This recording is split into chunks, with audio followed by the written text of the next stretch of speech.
மாண்புமிகு உறுப்பினர் திரு எடப்பாடி கே பழனிசாமி அவர்கள். மாண்புமிகு பேரவைத் தலைவர் அவர்களே, பொன்மனச்செம்மல் புரட்சித் தலைவர் எம்ஜிஆர் அவர்களையும் இதயம் புரட்சித் தலைவி அம்மா அவர்களையும் வணங்கி நடைபெற்று முடிந்த சட்டமன்ற பொதுத் தேர்தலில் எடப்பாடி சட்டமன்ற தொகுதியில் போட்டியிட்ட எனக்கு தமிழகத்திலேயே அதிக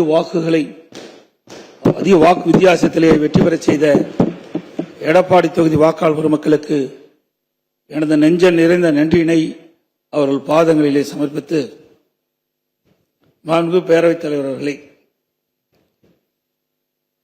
மாண்புமிகு முதலமைச்சர் தனி தீர்மானம் கொண்டு வந்திருக்கின்றார்கள். அதிலே அனைத்து இந்திய அண்ணா திராவிட முன்னேற்ற கழகத்தின் சார்பாக என்னுடைய கருத்துக்களை கூற விரும்புகின்றேன். கர்நாடக அரசு மேகதாதுவின் கோரிக்கை அணை கட்டுவது தொடர்பாக பல்வேறு காலகட்டங்களிலே அதை தடுத்து நிறுத்துவதற்கு அனைத்து இந்திய அண்ணா திராவிட முன்னேற்ற கழக அரசு பல்வேறு நடவடிக்கை எடுக்கப்பட்டது. கர்நாடக அரசு மேகதாது என்னும் இடத்தில் தன்னிச்சையாக காவிரி ஆற்றின் கோரிக்கையை அணை கட்ட முயற்சித்து தடுத்து நிறுத்தம் போட்டு மாண்புமிகு அம்மா அவர்கள் தமிழகத்துடைய முதலமைச்சராக இருந்த காலகட்டத்தில் 5/12/2014 அன்று தமிழ்நாடு சட்டப்பேரவையில் தீர்மானம் கொண்டாந்து நிறைவேற்றப்பட்டு மாண்பு உறுப்பினர்கள் அந்த விவாதத்திலே கலந்து கொண்டு பல்வேறு கருத்துக்களை அப்பொழுது தெரிவித்திருக்கின்றார்கள். அப்பொழுது கொண்டு வந்த தீர்மானத்தின் அடிப்படையில் மாண்புமிகு பாரத பிரதமர் அவர்களுக்கு மாண்புமிகு அம்மா அவர்கள் அனுப்பிய கடிதத்தை அன்றைய தினம் இருந்த தமிழ்நாடு சேர்ந்த நாடாளுமன்ற உறுப்பினர்கள், புதுச்சேரியை சேர்ந்த நாடாளுமன்ற உறுப்பினர்கள் சுமார் 55 பேர் மாண்புமிகு பாரத பிரதமர் அவர்களை 28/3/2015 அன்று சந்தித்து இந்த கடிதத்தை கொடுத்து இதன் அடிப்படையில் நடவடிக்கை எடுக்க வேண்டும் என்று தெரிவித்தார்கள். அப்போது சம்பந்தப்பட்ட துறையிடம் தற்போதைய நிலை குறித்த அனைத்து விவரங்களையும் சேகரிக்க ஏற்கனவே அறிவுறுத்தியுள்ளதாகவும் இது குறித்து பரிசீலிப்பதாகவும் அன்றைய தினம் மாண்பு பாரத பிரதமர் நாடாளுமன்றத்திலே உறுதியளித்தார்கள். மேலும் மாண்பு அம்மா அவர்கள் தமிழகத்தில் முதலமைச்சர் இருந்த காலத்தில் 25/4/2015 அன்று மாண்பு பாரத பிரதமர்களை நேரிலே சந்தித்து மேகதாது திட்டத்தினை கர்நாடக அரசு செயல்படுத்தக்கூடாது என கர்நாடக அரசுக்கு அறிவுறுத்தும்படி கோரிக்கை விளக்கென கடிதம் பிரதமருக்கு அளித்தார்கள். மாண்புமிகு அம்மா அவர்கள் முதலமைச்சர் இருந்த காலத்தில் மாண்புமிகு பாரத பிரதமரிடம் 7/8/2015 மற்றும் 14/6/2016 ஆகிய நாட்களில் நேரில் சந்தித்து மேகதாது திட்டத்தினை கர்நாடக அரசு செயல்படுத்த அனுமதிக்க கூடாது என்று வலியுறுத்தினார்கள். மாண்புமிகு புரட்சித் தலைவி அம்மா அவர்கள் மேகதாது அணை உட்பட காவிரி ஆற்றின் குறுக்கே கர்நாடக அரசு காவிரி நடுவர் மன்ற இறுதி ஆணையை மீறும் வகையிலும் தமிழ்நாடு அரசின் இசைவு பெறாமலும் எந்த ஒரு திட்டத்தையும் செயல்படுத்த உத்தேசிக்குமானால் தமிழ்நாட்டின் உரிமையை நிலைநாட்ட சட்டப்பூர்வமான அனைத்து நடவடிக்கைகளும் தமிழ்நாடு அரசு மேற்கொள்ளும் என 18/8/2016 அன்று இம்மாமன்றத்தில் 110 விதியின் கீழ் உறுதிபட தெரிவித்தார்கள். இதற்கிடையில் மாநில அரசுகள் தாக்கல் செய்த சிவில் வழக்குகள் விசாரணைக்கு உகந்ததா என்பது பற்றி உச்சநீதிமன்றத்தில் சம்பந்தப்பட்ட மாநிலங்கள் மத்திய அரசுடன் வாதிட்டன. 9/12/2016 அன்று உச்சநீதிமன்றம் அளித்த ஆணையில் இம்மனுக்கள் உச்சநீதிமன்றத்தின் விசாரணைக்கு உகந்தவை என தீர்ப்பளித்து அதன் பின்னர் ஜூலை 2017 முதல் செப்டம்பர் 2017 வரை இறுதிக்கட்ட வாதங்கள் உச்சநீதிமன்றத்தில் நடைபெற்றன. இதில் கர்நாடக அரசு 9 நாட்களும், கேரள அரசு 2 நாட்களும், தமிழ்நாடு அரசு 13 நாட்களும், புதுச்சேரி மற்றும் மத்திய அரசு தலா 1 நாட்களும் தங்கள் வாதங்களில் நீதிமன்றத்தில் எடுத்து வைத்தன. அனைத்து தரப்பு வாதங்களையும் கேட்டிருந்த உச்சநீதிமன்றம் 16/2/2018 அன்று தனது தீர்ப்பினை வழங்கியது. இத்தீர்ப்பின் முக்கிய அம்சங்கள் பின்வருமாறு: பன்மாநில நதிகள் தேசிய சொத்து, எந்த ஒரு மாநிலம் தனி உரிமை கோர இயலாது என்று நவம்பர் 1991 ஆண்டிய உச்சநீதிமன்றத்தின் கருத்து இத்தீர்ப்பில் மீண்டும் உறுதி செய்யப்பட்டுள்ளது. 1892 மற்றும் 1924 ஆண்டிய ஒப்பந்தங்கள் செல்லத்தக்கதல்ல என்ற கர்நாடகின் வாதம் ஏற்றுக்கொள்ளப்படவில்லை. கர்நாடக அரசு தமிழ்நாட்டின் பாசன பரப்பான 24.708 லட்சம் ஏக்கர் என்பதை 21 லட்சம் ஏக்கர் என குறைக்க வேண்டும் என நடுவர் மன்றத்தின் முன் வாதிட்டது. இதனை காவிரி நடுவர் மன்றம் ஏற்றுக்கொள்ளாமல் தமிழ்நாட்டின் பாசன பரப்பு 24.708 லட்சம் ஏக்கர் என அதன் இறுதி தீர்ப்பில் குறிப்பிட்டுள்ளது. இதனை உச்சநீதிமன்றம் ஏற்றுக்கொண்டுள்ளது. உச்சநீதிமன்றம் தற்போது பிறப்பித்த ஆணைக்கு பாதகம் ஏதும் இல்லாமல் காவிரி நடுவர் மன்ற இறுதி ஆணைப்படி மாதாந்திர அடிப்படையில் 15 ஆண்டுகளுக்கு தமிழ்நாட்டிற்கு நீர் வழங்கப்பட வேண்டும் என்பது உறுதிப்படுத்தப்பட்டுள்ளது. உச்சநீதிமன்றம் அனைத்து மாநில வாதங்களை முழுமையாக கேட்டிருந்த பின்னர் கீழ்ப்படுகை மாநிலங்களின் ஒப்புதல் இல்லாமல் மேல்படுகை மாநிலங்களில் எவ்வித கட்டுமான பணிகளும் மேற்கொள்ளக்கூடாது என தெளிவான தீர்ப்பை வழங்கியுள்ளது. மேகதாது திட்டத்தை செயல்படுத்தக்கூடாது என்ற நமது நிலைப்பாட்டை உச்சநீதிமன்ற தீர்ப்புக்கு முன்னரும் பின்னரும் 25/2/2017, 27/2/2017, 4/9/2018, 8/10/2018 மற்றும் 2/11/2018 ஆகிய நாட்களில் நான் முதலமைச்சர் இருந்த காலத்தில் மாண்பு பிரதமர் அவர்களுக்கு கடிதங்கள் மூலமாகவும் நேரடியாகவும் சந்தித்து அணை கட்டுவதற்கான அனுமதியை மத்திய அரசு வழங்கக்கூடாது என்று தொடர்ந்து வலியுறுத்தி கேட்டுக் கொள்ளப்பட்டது.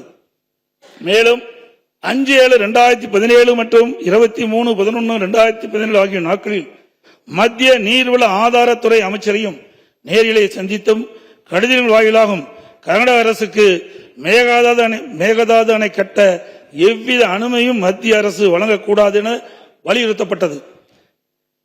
ஏற்கனவே உச்சநீதிமன்றம் பெங்களூரு நகரின் குடிநீர் தேவை உட்பட பிற பயன்பாட்டுக்காக 14.75 டிஎம்சி அடி நீரை கர்நாடக அரசுக்கு கூடுதலாக அளித்து உத்தரவிட்டுள்ளது.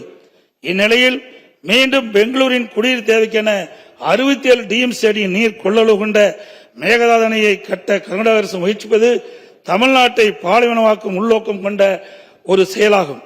எனவே இவ்வணை கட்டப்பட்டால் தமிழ்நாடு மக்களின் வாழ்வாதாரமும் உரிமையும் கடுமையாக பாதிக்கப்படும். மேலும் நீர் பற்றாக்குறை ஏற்படும் ஆண்டுகளில் கடந்த காலங்களைப் போலவே காவிரி நீரை முழுமையாக தனது உபயோகத்திற்காக கர்நாடக பயன்படுத்தும் நிலை உருவாகும். இதை தவிர காவிரி படுகையில் மேற்படுகை மாநிலமான கர்நாடகா புதிய அணை கட்டுவதற்கான எந்த ஒரு அனுமதியும் மத்திய அரசு வழங்கக்கூடாது என்றும் உறுதிபட எடுத்துரைக்கப்பட்டது. மேலும் உச்சநீதிமன்ற ஆணைக்கு எதிராக கர்நாடக அரசின் மேகதாது திட்டத்திற்கான விரிவான திட்ட அறிக்கைக்கு அனுமதி வழங்கிய மத்திய நீர்வள குழுமத்தின் தலைவர், கர்நாடக நீர்வளத்துறை அமைச்சர் மற்றும் கர்நாடக உயர் அதிகாரிகள் மீது நீதிமன்ற அமைப்பது வழக்கு கண்டெம்ப்ட் ஆஃப் கோர்ட் எனது உத்தரவின் பேரில் 5/12/2012 உச்சநீதிமன்றத்தில் தாக்கல் செய்யப்பட்டது. மீண்டும் மேகதாதில் புதிய அணை கட்ட விரிவான திட்ட அறிக்கை தயாரிக்க மத்திய நீர்வள குழுமம் கர்நாடக அரசுக்கு அளித்துள்ள அனுமதியை திரும்ப கோரி மத்திய அரசை வலியுறுத்தி தமிழ்நாடு சட்டப்பேரவையில் 6/12/2012 அப்போது முதலமைச்சர் இருந்த நான் கொண்டு வந்த தனி தீர்மானத்தை ஒருமனதாக நிறைவேற்றப்பட்டது. அனைத்து இந்திய அண்ணா திராவிட முன்னேற்ற கழகத்தை பொறுத்தவரைக்கும் 1986 ஆண்டு மாண்புமிகு புரட்சித் தலைவர் எம்ஜிஆர் அவர்களால் துவக்கப்பட்ட சட்ட போராட்டத்தை தொடர்ந்து காவிரி நடுவர் மன்றம் அமைத்து அதை மத்திய அரசியலை வெளியிடச் செய்து நடுவர் மன்றத்தின் இறுதி ஆணையின்படி காவிரி மேலாண்மை வாரியம் மற்றும் காவிரி நீர் முறைப்படுத்தும் குழு ஆகியவற்றை அமைக்க உச்சநீதிமன்றத்தை நாடியது. எனது தலைமையிலான மாண்பு அம்மாவின் அரசு எடுத்த தொடர் நடவடிக்கையின் காரணமாக 16/2/2011 உச்சநீதிமன்றம் இறுதி தீர்ப்பை வழங்கியது. தொடர்ந்து 1/6/18 அன்று காவிரி மேலாண்மை ஆணையம் மற்றும் காவிரி நீர் முறைப்படுத்தும் குழு செயலாக்கத்தை மத்திய அரசு அறிவித்து அதனை மத்திய அரசிலும் வெளியிடப்பட்டது. இந்த ஆணையத்தின் பணிகளும் குழுவின் பணிகளும் முறையாக கீழ்கண்டவாறு வரையறுக்கப்பட்டுள்ளன. 1.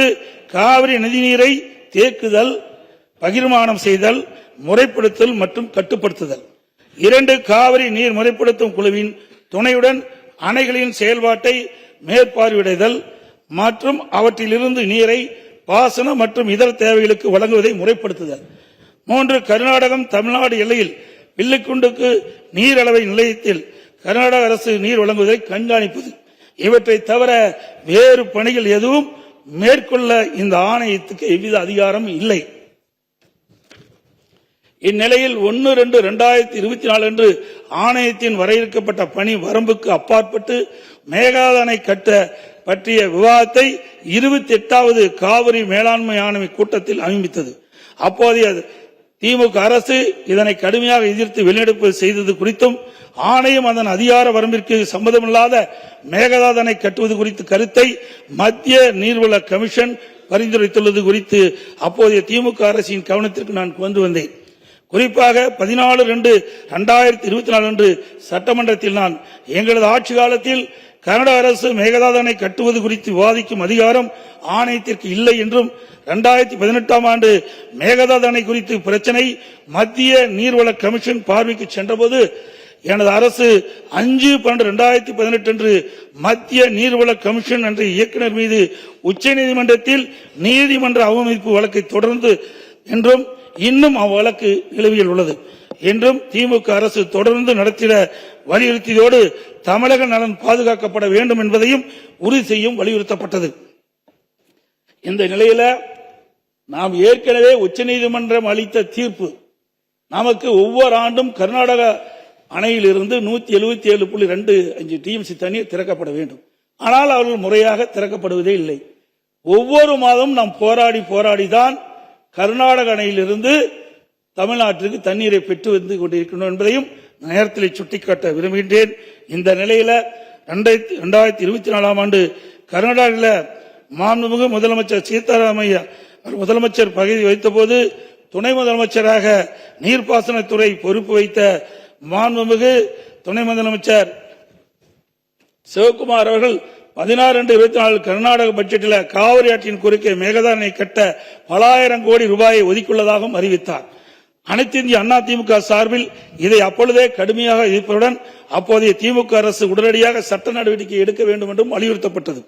இந்நிலையில் கர்நாடக அரசு மேகதாது அணை கட்ட தயாரித்து அனுப்பிய திட்ட அறிக்கையில் உள்ள குளறுபடிகளை சுட்டிக்காட்டி மத்திய அரசு திருப்பி அனுப்பிய நிலையில் மத்திய அரசு குறிப்பிட்டுள்ள குறைகளை நிவர்த்தி செய்து 12/6/2026 அன்று கர்நாடக முதலமைச்சர் அவர்கள் சுற்றுச்சூழல் அனுமதியை பெற மாண்புமிகு பாரத பிரதமரிடம் மீண்டும் நேரில் ஒரு அறிக்கையை வழங்கியுள்ளதாக செய்தியில் வெளியாகியுள்ளன. இரு மாநிலங்களுக்கிடையே உள்ள நல்லுறவை சீர்குலைக்கும் விதமாக தற்போதைய கர்நாடக அரசு மேகதாதுவில் காவிரியின் குறுக்கே அணை கட்ட முழு மூச்சை முயற்சிப்பது கண்டிக்கத்தக்கது. நீண்ட நெடுங்கால சட்ட போராட்டத்துக்கு பின்னர் நிலைநிறுத்தப்பட்ட தமிழ்நாட்டு மக்களின் அடிப்படை உரிமைகளையும் டெல்டா விவசாயிகளின் வாழ்வாதாரத்தையும் 20 மாவட்டத்துக்கு மேலாக குடிநீர் ஆதாரமாக விளங்கும் காவிரி ஆற்றில் நமக்குள்ள உரிமையை பேணி காக்க வேண்டியது நாம் எல்லோரின் கடமையாகும். கர்நாடக அரசு காவிரி நடுவர்மன்றம் 5/2/2007 அன்று அளித்த இறுதி தீர்ப்பை மதிக்காமலும் 16/2/2018 உச்சநீதிமன்றம் அளித்த இறுதி தீர்ப்பை மதிக்காமலும் தன்னிச்சையாக மேகதாதுவில் அணை கட்ட நிதி ஒதுக்கீடு செய்ததும் திருத்திய தொழில்நுட்ப திட்ட அறிக்கை மீண்டும் இம்மாதம் மத்திய அரசிடம் சமர்ப்பது கண்டிக்கத்தக்கது அனைத்து இந்திய என்பதை இந்த நேரத்தில் தெரிவித்து அனைத்து இந்திய அண்ணா திராவிட முன்னேற்ற கழகத்தின் சார்பாக மாண்பு முதலமைச்சர் அவர்கள் கொண்டு வந்த அரசின் தனி தீர்மானத்தை ஒருமனாக ஆதரிக்கின்றோம். மாண்புமிகு எதிர்க்கட்சி தலைவர் அவர்கள்.